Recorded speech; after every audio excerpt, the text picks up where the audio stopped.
Baik, Assalamualaikum warahmatullahi wabarakatuh.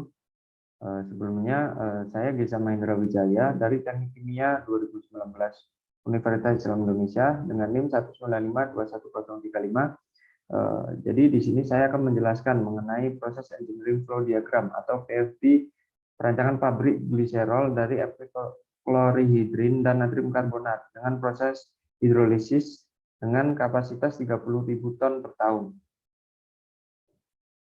Jadi sebelumnya dari perancangan pabrik gliserol ini menggunakan 4 tangki. Untuk tangki yang paling atas, terus tangki yang kedua dan tangki yang paling bawah itu merupakan tangki penyimpanan dalam bentuk cairan. Kemudian untuk tangki yang ketiga atau tangki silo 1 ini digunakan untuk menyimpan padatan natrium karbonat. Untuk bahan baku yang di keempat tangki ini dalam keadaan tekanannya itu 1 atmosfer dan suhunya itu 30 derajat Celcius atau suhu ruang. Langsung saja, jadi untuk proses yang pertama-tama yaitu natrium karbonat yang ada di silo 1 ini diumpankan menuju mixer menggunakan bed conveyor. Kemudian di mixer ini natrium karbonat tadi dilarutkan dengan air yang ada di tangki 1. Untuk air yang ada di tangki 1 ini untuk diumpankan ke mixer itu perlu dipompakan melewati pompa agar diumpankan ke mixer. Kemudian setelah kedua bahan baku tadi diumpankan ke mixer, terjadi pelarutan antara natrium karbonat dengan air dan menjadi larutan Na2CO3. Kemudian hasil dari pelarutan tadi dipompakan menuju reaktor 1, akan tetapi sebelum itu hasil dari mixer itu melewati heat exchanger 1 atau HE1 untuk dipanaskan dari suhu sebelumnya itu 30 derajat. Setelah melewati HE ini menjadi 150 derajat Celcius. Kemudian untuk cairan epichlorohydrin yang ada di tangki 2 kemudian dipompakan menuju reaktor 1 untuk melalui proses dengan hasil larutan dari mixer 1 tadi. Akan tetapi sebelum itu juga melewati heat exchanger 2 dari suhu awal itu sama 30 derajat Celcius menjadi 150 derajat Celcius.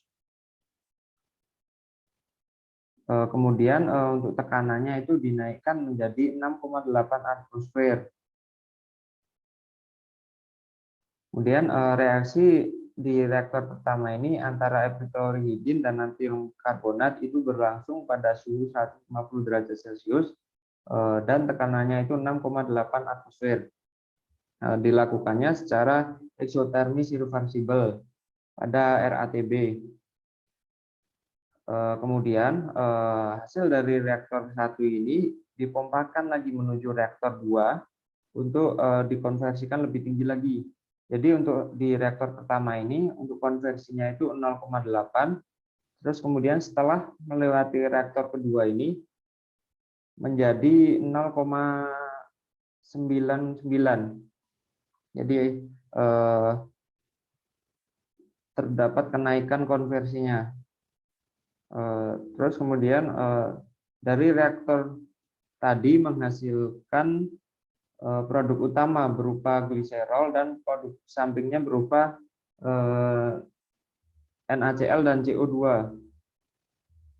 Kemudian dari hasil dari reaktor 2 tadi, cairan yang terdiri dari gliserol, NaCl, CO2 dan sisa epichlorohydrin tersebut diumpankan menuju ke separator 1 atau SP1 untuk memisahkan gas CO2-nya.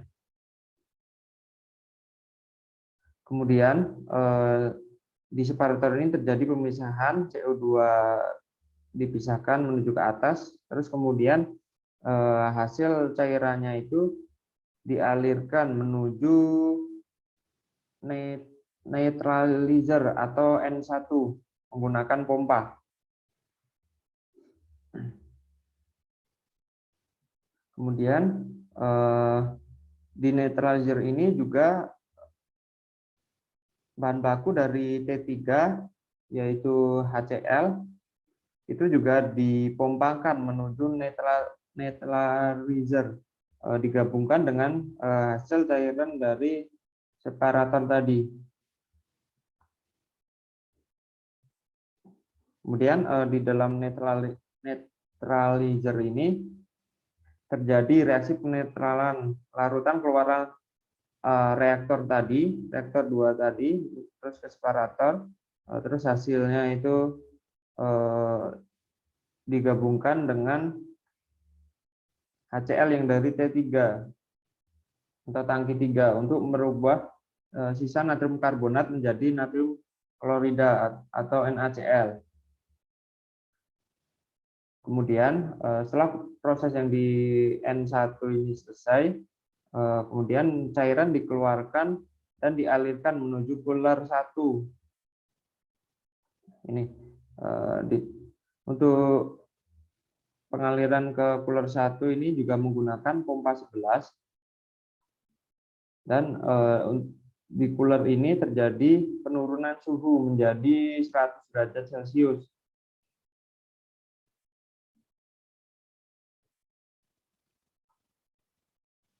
Setelah itu dialirkan cairan menggunakan pompa menuju expansion valve untuk menurunkan tekanannya yang tadinya 6,8 menjadi 1 atmosfer.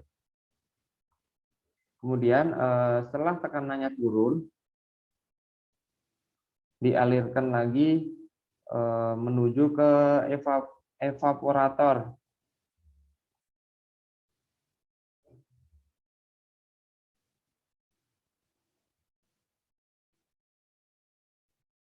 Jadi cairan itu kemudian masuk ke evaporator atau IV1 yang beroperasi pada suhunya itu 160 derajat Celcius untuk kemudian dipekatkan lagi menggunakan steam pada suhu 220 derajat Celcius dan tekanannya 22,9 atmosfer.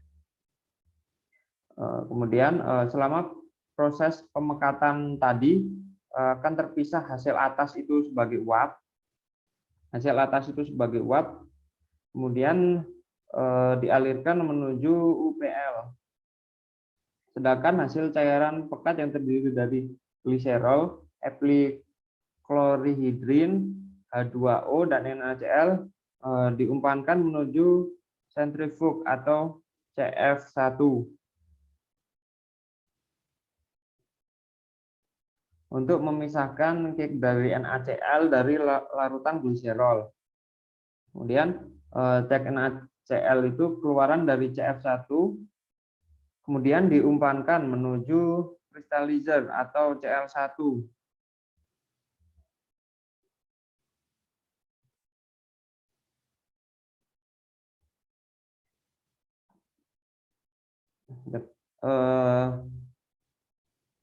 Jadi dari CF1 ini dialirkan dengan pompa menuju CR1 ini dengan kondisi suhunya itu 70 derajat Celcius untuk proses kristalisasi NaCl yang kemudian hasil dari CR1 ini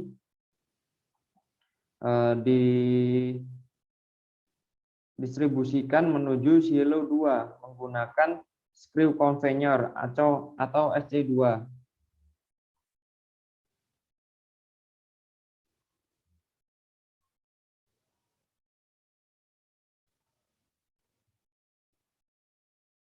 Dan kemudian diangkut menggunakan bucket elevator atau BE1 menuju silo 2.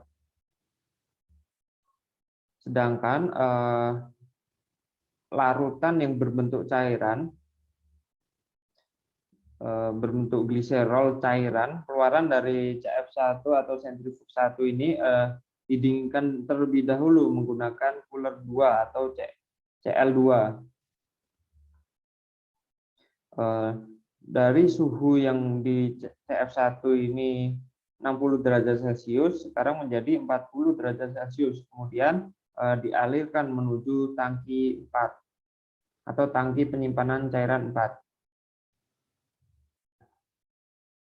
Jadi untuk hasilnya ini juga terpisah menjadi dua. Yang pertama gliserol ini dalam bentuk cairan yang disimpan di tangki 4 dan kemudian ada juga dalam bentuk padatan yang disimpan dalam tangki silo 2.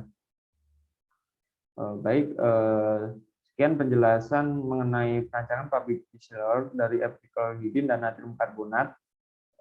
Jika ada salah kata, mohon maaf. Wassalamualaikum warahmatullahi wabarakatuh.